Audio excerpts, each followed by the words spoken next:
ಇನ್ನು ನಾಳೆ ಕೊಲ್ಲೂರು ಮೂಕಾಂಬಿಕಾ ದೇಗುಲಕ್ಕೆ ತಮಿಳುನಾಡಿನ ಮುಖ್ಯಮಂತ್ರಿ ಜೋಸೆಫ್ ವಿಜಯ್ ಅವರು ಭೇಟಿ ಕೊಡ್ತಾರೆ.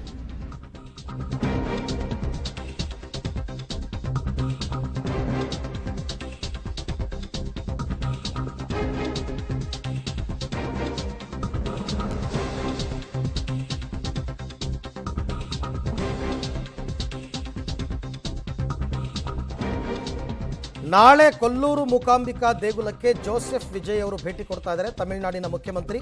ಹಾಗಾಗಿ ಮಧ್ಯಾಹ್ನ 12 ಗಂಟೆಯಿಂದ ಸಂಜೆ 5 ಗಂಟೆಯವರೆಗೆ ಸಾರ್ವಜನಿಕ ಭಕ್ತರಿಗೆ ಅವಕಾಶ ಇಲ್ಲ. ದೇವರ ದರ್ಶನಕ್ಕೆ ಭಕ್ತರಿಗೆ ಅವಕಾಶ ಕೊಡ್ತಾ ಇಲ್ಲ. ಆಮೇಲೆ ದೇವಸ್ಥಾನದ ಸುತ್ತಮುತ್ತ ಬಿಗಿ ಬಂದೋಬಸ್ತನ್ನು ಮಾಡಿಕೊಂಡಿದ್ದಾರೆ. ಮೂಕಾಂಬಿಕೆ ದರ್ಶನಕ್ಕೆ ಅಂತ ಜೋಸೆಫ್ ವಿಜಯ್ ಬರ್ತಾ ಇರೋದು. ಬಂದು ಅವರು ಹೊರಡೋ ತನಕ ಭದ್ರತೆಯ ದೃಷ್ಟಿಯಿಂದ ಭಕ್ತಾದಿಗಳಿಗೆ ಅವಕಾಶವನ್ನು ಕೊಡ್ತಾ ಇಲ್ಲ.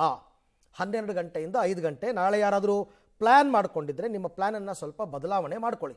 ಈ ಬಗ್ಗೆ ಮತ್ತಷ್ಟು ಮಾಹಿತಿ ನನ್ನ ಕೊಲೀಗ್ ಆದಿತ್ಯ ಅವರಿಂದ ಪಡ್ಕೊಂಡ. ಆದಿತ್ಯ, ಇವಾಗ ಎಷ್ಟು ಗಂಟೆಗೆ ಕೊಲ್ಲೂರಿಗೆ ಆಗಮಿಸ್ತಾ ಇದ್ದಾರೆ ವಿಜಯ್? ಯಾವ ರೂಟಲ್ಲಿ ಬರ್ತಾರೆ, ಹೇಗೆ ಬರ್ತಾರೆ, ಮತ್ತು ಸಾರ್ವಜನಿಕರಿಗೆ ಏನು ಮಾಹಿತಿ ಕೊಡ್ಬೋದು ಈ ವಿಚಾರದಲ್ಲಿ ಅಂತ? ಎಸ್ ಅರವಿಂದ್, ಏನಂತ ಹೇಳಿದ್ರೆ ತಮಿಳುನಾಡು ಮುಖ್ಯಮಂತ್ರಿ ಆದಂತಹ ವಿಜಯ್ ಅವರು ನಾಳೆ ಕೊಲ್ಲೂರಿಗೆ ಮೂಕಾಂಬಿಕಾ ದರ್ಶನವನ್ನ ಮಾಡ್ತಾ ಇದ್ದಾರೆ. ಅದಲ್ಲದೆ ಕೊಲ್ಲೂರು ದೇವಸ್ಥಾನದ ಆಡಳಿತ ಮಂಡಳಿಯಿಂದ ವಿಜಯ್ ಅವರು ಬರುವಂತಹ ಸಂದರ್ಭದಲ್ಲಿ ವಿಶೇಷ ಪೂಜೆಯನ್ನ ಮಾಡಲಾಗ್ತದೆ.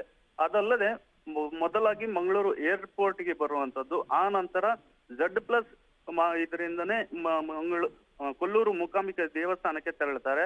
ಅಲ್ಲಿಂದ ನಂತರ ಪೂಜೆ ಸಲ್ಲಿಸಿ ಪುನಃ ಕೊಲ್ಲೂರಿಂದ ಚೆನ್ನೈಗೆ ಪ್ರಯಾಣವನ್ನ ಬೆಳೆಸ್ತಾರೆ. ಇದೇ ರೀತಿ ಹೀಗೆ ಹೋಗ್ತಾರೆ. ಅದೇ ರೀತಿ ಮತ್ತೆ ಸಂಬಂಧವನ್ನ ಏನು Z+ ಮಾರ್ಗವಾಗಿ ಇರುವಂತದ್ದು. ಸ್ಥಳೀಯರು ಕೂಡ ಆಚೆ ಈಚೆ ಹೋಗದಂತೆ ಪೊಲೀಸ್ ಇಲಾಖೆ ಎಲ್ಲ ಕಟ್ಟುನಿಟ್ಟಿನ ಕ್ರಮಗಳನ್ನ ಈಗಾಗಲೇ ತಯಾರಿ ಮಾಡಿಕೊಂಡಿದ್ದಾರೆ.